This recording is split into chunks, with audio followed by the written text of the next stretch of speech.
નમસ્કાર વિદ્યાર્થી મિત્રો, સ્વાગત છે આપનું આપણી ઓફિશિયલ યુટ્યુબ ચેનલ એટલે કે કેમેસ્ટ્રી વિથ MM શર્મા. વિદ્યાર્થી મિત્રો, આજના લેક્ચરમાં આપણે નવો પાઠની શરૂઆત કરી રહ્યા છીએ. એ પાઠનું નામ છે રાસાયણિક બંધન અને આણ્વીય રચનાઓ, એટલે કે chemical bonding and molecular structure. રાસાયણિક બંધન અને આણ્વીય રચનાઓ. આપેલા અણુઓ કઈ રીતે જોડાયેલા હોય છે, કયા પ્રકારના રાસાયણિક બંધ હોય છે અને અણુઓની આણ્વીય રચના કયા પ્રકારની હોય છે, આ બધી માહિતી આપણે આ પાઠમાં મેળવવાના છીએ. તો એના માટે પહેલા આપણે એક નિયમ ભણશું, જે છે અષ્ટકનો નિયમ, ઓક્ટેટ રૂલ. શું કહે છે અષ્ટકનો નિયમ? તો કે ઇન 1916 GN લુઈસ અને કોસેલ નામના સાયન્ટિસ્ટે અષ્ટકનો નિયમ આપેલો છે. અષ્ટકનો નિયમ શું કહે? તો કે બંધ રચના સમયે કોઈ પણ પરમાણુ પોતાના સંયોજકતા કોષ એટલે આઉટર સેલ, બાહ્યતમ કક્ષા. બંધ રચના સમયે કોઈ પણ પરમાણુ પોતાના સંયોજકતા કોષમાં રહેલ એક અથવા એકથી વધુ ઇલેક્ટ્રોનની આપ-લે કરી શકે. જો આપ-લે શક્ય ન હોય તો શું કરે? ભાગીદારી. ઇલેક્ટ્રોન પાસે બે જ કન્ડિશન છે, કાંઈ ઇલેક્ટ્રોન આપ-લે કરી શકે એકબીજા અણુઓને, એને શું કરવું પડે? ભાગીદારી. એવી રીતે કરે કે જેથી સંયોજકતા કોષમાં ઇલેક્ટ્રોનનું અષ્ટક પૂર્ણ થાય. સંયોજકતા કોષમાં ઇલેક્ટ્રોનનું અષ્ટક પૂર્ણ થાય. ઉદાહરણ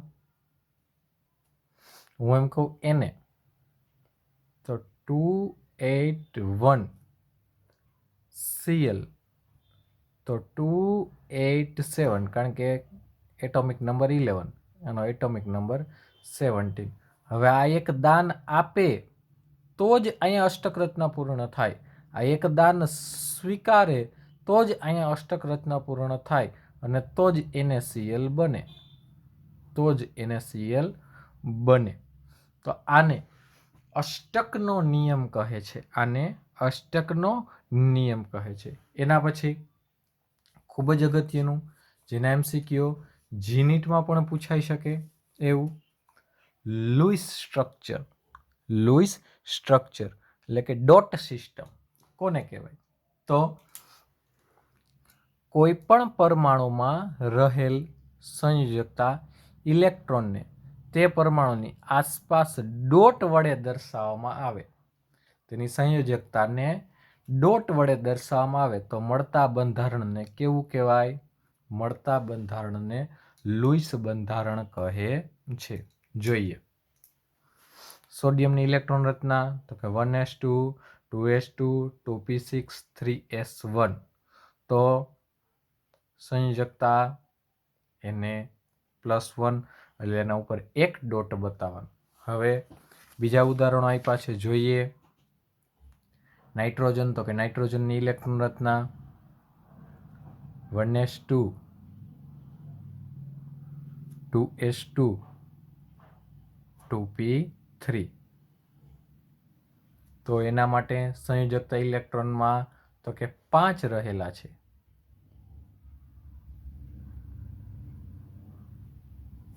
રેડી? હાલો, ઓક્સિજન માટે ઇલેક્ટ્રોન રચના 1s2 2s2 2p4. કેટલા રહેલા છે? 6. ઓક્સિજન માટે 2 2 4 5 અને 6. હાલો, ત્યારબાદ કાર્બન માટે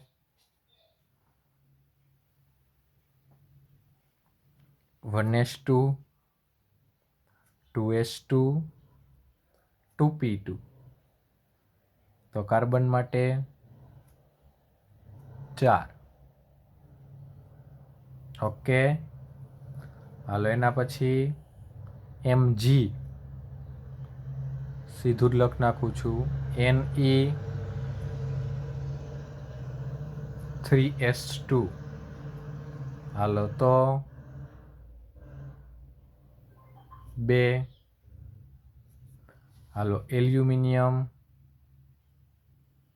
13 નંબર Ne3S2 3P1. હાલો તો 2 ને 1 3. ઓકે, આ શું થયું? લુઈસ બંધારણ. આ બધા જે આપણે બતાવ્યા, આ બધા શું બતાવ્યા? લુઈસ બંધારણ. તો આ રીતે લુઈસ બંધારણ હોય છે વિદ્યાર્થી મિત્રો, આ રીતે લુઈસ બંધારણ હોય છે. ત્યારબાદ સંયોજકતા કોને કહે છે એના વિશે જોઈએ તો આપેલ પરમાણુની બંધ બનાવવાની ક્ષમતાને તેની સંયોજકતા કહે છે. આપેલ પરમાણુની બંધ બનાવવાની ક્ષમતાને તેની સંયોજકતા કહે છે. પછી એક નોંધ લખી છે, કોઈ પણ પરમાણુ પોતાની ઉત્તેજિત અવસ્થામાં રહેલ સંયોજકતા કોષમાં રહેલ અયુગ્મિત ઇલેક્ટ્રોનની સંખ્યા જેટલા બંધ રચી શકે. હવે આપને એમ થાય કે બંધ બનાવવાની ક્ષમતાને સંયોજકતા કહે છે, તો બંધ ક્યારે રચી શકે? તો કે કોઈ પણ પરમાણુ પોતાની ઉત્તેજિત અવસ્થામાં રહેલ સંયોજકતા કોષમાં રહેલ અયુગ્મિત ઇલેક્ટ્રોનની સંખ્યા જેટલા બંધ રચી શકે છે. જોઈએ, નાઇટ્રોજનની સંયોજકતા 3 છે, તો સમૂહ 15માં જ ફોસ્ફરસ આવે. સમૂહ 15માં જ ફોસ્ફરસ આવે તો એની સંયોજકતા ખરેખર 3 જ થવી જોઈએ, 3 જ છે. પણ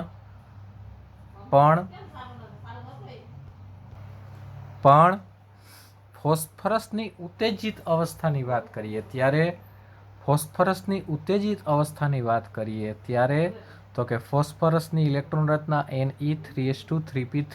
તો આમાં તો 3 જ સંયોજકતા દર્શાવે, પણ જ્યારે ફોસ્ફરસની ઉત્તેજિત અવસ્થાની વાત કરીએ ત્યારે તો કે એક 3S2 માંથી ઇલેક્ટ્રોન મુક્ત થશે અને બાજુની 3D માં જશે. માટે તો કે એની રચના આવી રીતે છે.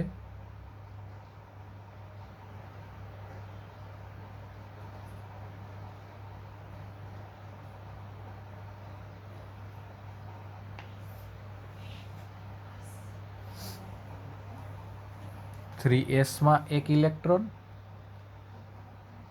3P માં 3 ઇલેક્ટ્રોન, 3D માં 1 ઇલેક્ટ્રોન. હવે તો કે કેટલી જગ્યાએ બંધ બનાવવાની શક્યતા રહે? 1, 2, 3, 4 અને 5. માટે જો PCl5 શક્ય છે, NCl5 શક્ય નથી, કારણ કે એનમાં ડી કક્ષક નથી. માટે સંયોજકતા તો 3 જ છે, પણ તે ઉત્તેજિત અવસ્થામાં 5 બંધ બનાવી શકે છે. કોની વાત કરીએ છીએ? ફોસ્ફરસની. હવે સમૂહ 16ની વાત કરીએ તો ઓક્સિજનની સંયોજકતા તો કે 2. સલ્ફરની સંયોજકતા જોવા મળે, પણ સલ્ફર જ્યારે ઉત્તેજિત અવસ્થામાં હશે તો શું ઘટના જોવા મળશે? તો કે 3S2 માંથી 1 ઇલેક્ટ્રોન દૂર થશે, 3P માંથી 4 છે એટલે એમાંથી 1 ઇલેક્ટ્રોન દૂર થશે. એ 2 ઇલેક્ટ્રોન ક્યાં જશે? તો કે બાજુમાં આવેલી ડી કક્ષકમાં. જોવો તો 3S માંથી 1 દૂર થયો, 3P માંથી 1 દૂર થયો અને ક્યાં ગયા? બાજુમાં આવેલી 3D માં. માટે OF6 શક્ય નથી, પણ અહીંયા તો કે હા 1, 2, 3, 4, 5 અને 6 બંધ બનવાની શક્યતા. માટે SF6 બંધ શક્ય બની શકે છે. ત્યારબાદ समूह 17 फ्लोरीनની સંયોજકતા તો કે 1 જોવા મળે। ક્લોરીનની સંયોજકતા તો કે અહીં 1 જ ઘટે, 1 જ જોવા મળે। પણ ક્લોરીનની ઉત્તેજિત અવસ્થાની વાત કરીએ, ક્લોરીનની ઉત્તેજિત અવસ્થાની વાત કરીએ ત્યારે એની ઇલેક્ટ્રોન રચનામાં તો કે S માંથી 1 મુક્ત, P માંથી 2 મુક્ત, એટલે ટોટલી 3 ક્યાં એરેન્જ થશે? બાજુમાં આવેલી ડીમાં, બાજુમાં આવેલી ડીમાં। એટલે જો તો 1 2 3 4 5 6 અને 7 બંધ બનવાની, 7 બંધ બનવાની શક્યતા દર્શાવે છે। 7 બંધ બનવાની શક્યતા દર્શાવે છે। આપેલું બંધારણ Cl2O7 નું છે।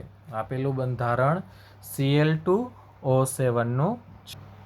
ત્યારબાદ આયનીય બંધ તો આપણે અગાઉના ધોરણમાં ભણી જ ચૂક્યા છીએ। ફરી પાછું, પરમાણુઓ વચ્ચે ઇલેક્ટ્રોનની આપલેથી, પરમાણુઓ વચ્ચે ઇલેક્ટ્રોનની આપલેથી રચાતા બંધને આયનીય બંધ કહે છે। ઉદાહરણ જોઈએ, NaCl, સોડિયમ ક્લોરાઇડ, મીઠાની રચના તો કે સોડિયમ શું ઇલેક્ટ્રોન રચના 281, 281 અથવા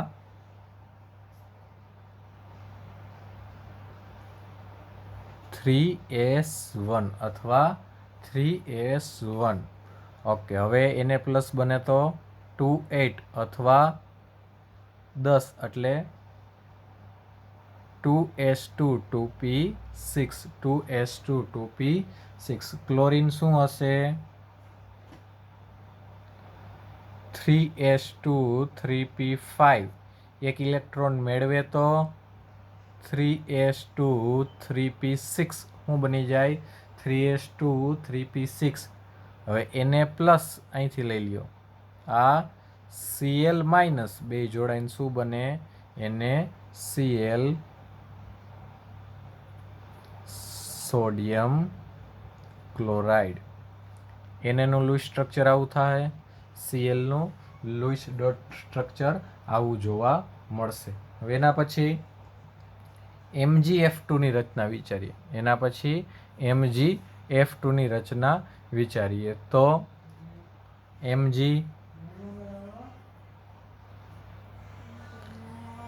Mg+2 બે ઇલેક્ટ્રોન ડોનેટ કરે। Mg ની ઇલેક્ટ્રોન રચના શું હોય? 3s2, અહીંયા બની શું જાય? 2p2 2p6। હવે ફ્લોરિન, ફ્લોરિનની ઇલેક્ટ્રોન રચના તો કે 2s2 2p5, 2s2 2p5। તો એક ઇલેક્ટ્રોન મેળવે એટલે અષ્ટક પૂર્ણ થઈ જાય, એક ઇલેક્ટ્રોન મેળવે અષ્ટક પૂર્ણ થઈ જાય। આપણી પાસે તો 2 છે તો 2 ફ્લોરિન લઈ લ્યો, 2s2 2p5 એટલે શું જોવા મળશે? તો કે Mg, લૂઇસ સ્ટ્રક્ચર દોરું, ફ્લોરિન એનું લૂઇસ ડોટ સ્ટ્રક્ચર દોરી દઉં,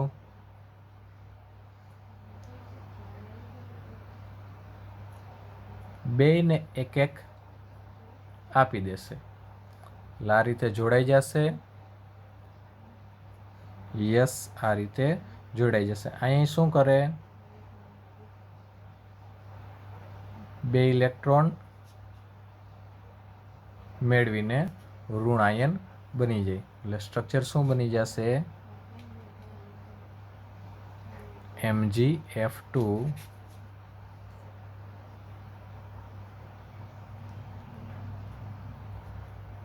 મેગ્નેશિયમ ડાઈ ફ્લોરાઇડ શું બની જશે? મેગ્નેશિયમ ડાઈ ફ્લોરાઇડ। તો આ વાત થઈ આયનીય બંધની, આ વાત થઈ આયનીય બંધ। આ આયનીય બંધ બનવા માટેની શરતો શું છે? આયનીય બંધ કઈ રીતે બને એના માટેની શરતો શું છે તો જોઈએ. પહેલું તો કે ધન આયનની સરળતાથી પ્રાપ્તિ. પહેલું છે ધન આયનની સરળતાથી પ્રાપ્તિ. ધાતુ પરમાણુઓ કે જેના માટે ડેલ્ટા IH મૂલ્યો ખૂબ નીચા હોય. ધાતુ પરમાણુઓ કે જેના માટે ડેલ્ટા IH મૂલ્યો ખૂબ નીચા હોય તેમાંથી તેનો ધન આયન સરળતાથી મળે. તેમાંથી તેનો ધન આયન સરળતાથી મળે. મેટલ છે જેના delta IH ionisation enthalpy electron મુક્ત કરવા માટેની ઉર્જા. ડેલ્ટા IH એટલે ઇલેક્ટ્રોન મુક્ત કરવા માટેની ઉર્જાના મૂલ્યો ખૂબ નીચા હોય જે સરળતાથી ઇલેક્ટ્રોન દાનમાં આપી શકે. એક્ઝામ્પલ એને તો કે આ સરળતાથી ઇલેક્ટ્રોન દાનમાં આપી શકે. ત્યારબાદ Mg તો કે યસ, તે પણ સરળતાથી ઇલેક્ટ્રોન દાનમાં આપી શકે. એના પછી એલ્યુમિનિયમ, તે પણ સરળતાથી ઇલેક્ટ્રોન દાનમાં આપી શકે. તો કે ધન આયનની સરળતાથી પ્રાપ્તિ થાય એ આયનીય બંધ માટેની પહેલી શરત. બીજી શરત ઋણ આયનની સરળતાથી પ્રાપ્તિ. તો કે અધાતુ પરમાણુઓ કે જેના માટે ડેલ્ટા EGH એટલે ઇલેક્ટ્રોન પ્રાપ્તિ એન્થાલ્પીના મૂલ્યો. ડેલ્ટા EGH એટલે ઇલેક્ટ્રોન પ્રાપ્તિ એન્થાલ્પીના મૂલ્યો વધુ ઋણ હોય તેના ઋણ આયનો સરળતાથી મળે. તેના ઋણ આયનો સરળતાથી મળે.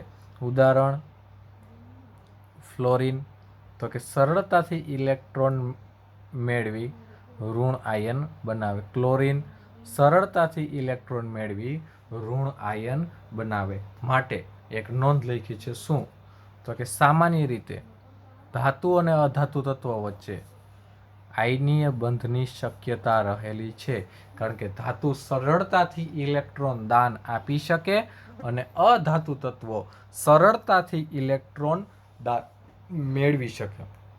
અધાતુ તત્વો સરળતાથી ઇલેક્ટ્રોન દાનમાં મેળવી શકે. આ બે વચ્ચે સરળતાથી આયનીય બંધનું નિર્માણ સરળતાથી આયનીય બંધનું નિર્માણ થઈ શકે. કારણ કે મેટલે શું કર્યું હોય તો કે દાન આપ્યા હોય એટલે ધન આયન હોય અને નોન મેટલે ઇલેક્ટ્રોન દાનમાં લીધો હોય માટે આનો ધન આયન અને આનો ઋણ આયન સરળતાથી જોડાય અને આયનીય બંધ સરળતાથી જોડાય અને આયનીય બંધથી જોડાઈ શકે છે. આયનીય બંધથી જોડાઈ શકે છે. તો વિદ્યાર્થી મિત્રો, આજના લેક્ચરમાં આપણે પાઠની શરૂઆત કરી, લુઈસ બંધારણ વિશે જોયું, અષ્ટકનો નિયમ જોયો અને આયનીય બંધનું નિર્માણ કઈ રીતે થાય છે તેના વિશે માહિતી મેળવી. આજના લેક્ચરમાં કાંઈ ક્વેરી હોય તો ફોન યા મેસેજ દ્વારા માહિતી મેળવી શકો છો અને વિશેષ વિડીયો લેક્ચર આપણી ઓફિશિયલ યુટ્યુબ ચેનલ એટલે કે કેમેસ્ટ્રી વિથ MM શર્મા આપ નિહાળી શકો છો, જોઈ શકો છો. તો આજે વિશેષ કાંઈ ન કહેતા અસ્તુ. જય હિન્દ, જય ભારત.